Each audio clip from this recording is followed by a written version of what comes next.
Je m'appelle Olivier et je suis médiateur ici à Lascaux 4 depuis l'ouverture du centre en 2016. J'aime beaucoup les bisons adossés parce que c'est une œuvre très importante qui montre toute l'intelligence des hommes et des femmes qui ont peint et gravé la grotte il y a plus de 20 000 ans. On est maintenant devant le mur des inventeurs qui présente bien les inventeurs et les pionniers de la grotte dans les années 40. La pureté de la langue veut que l'on dise inventeur et invention. C'est un terme juridique et ça vient du latin. Découvrir se dit inventore. Vous avez là les 4 inventeurs de Lascaux, Marcel Ravida, Georges Aniel, Jacques Marsal et Simon Cuencas, qui étaient des adolescents en 1940. Il y a l'ancien instituteur du village, Léon Laval.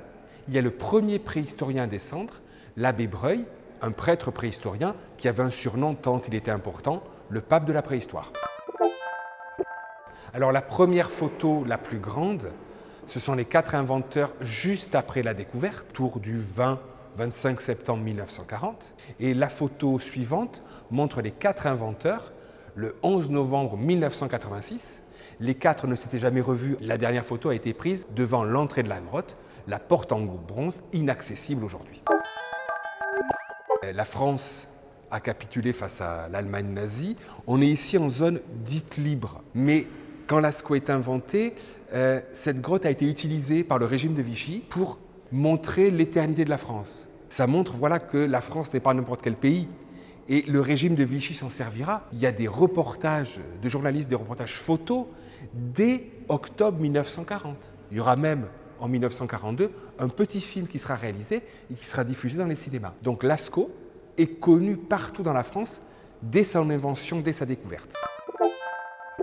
Ce sont des hasards géologiques.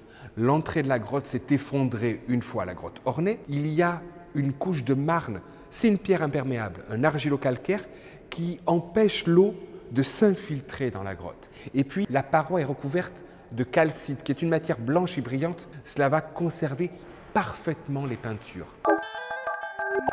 Quand Marcel Ravida descend dans la grotte le premier, il dit marcher sur le matériel des peintres à même le sol intact. Si des gens sont descendus entre les peintres et Ravida, ce sont des gens qui n'ont pas marché sur le sol, qui auraient volé dans la grotte. Ce qui nous permet de penser que voilà, entre les peintures et l'invention, personne n'est descendu.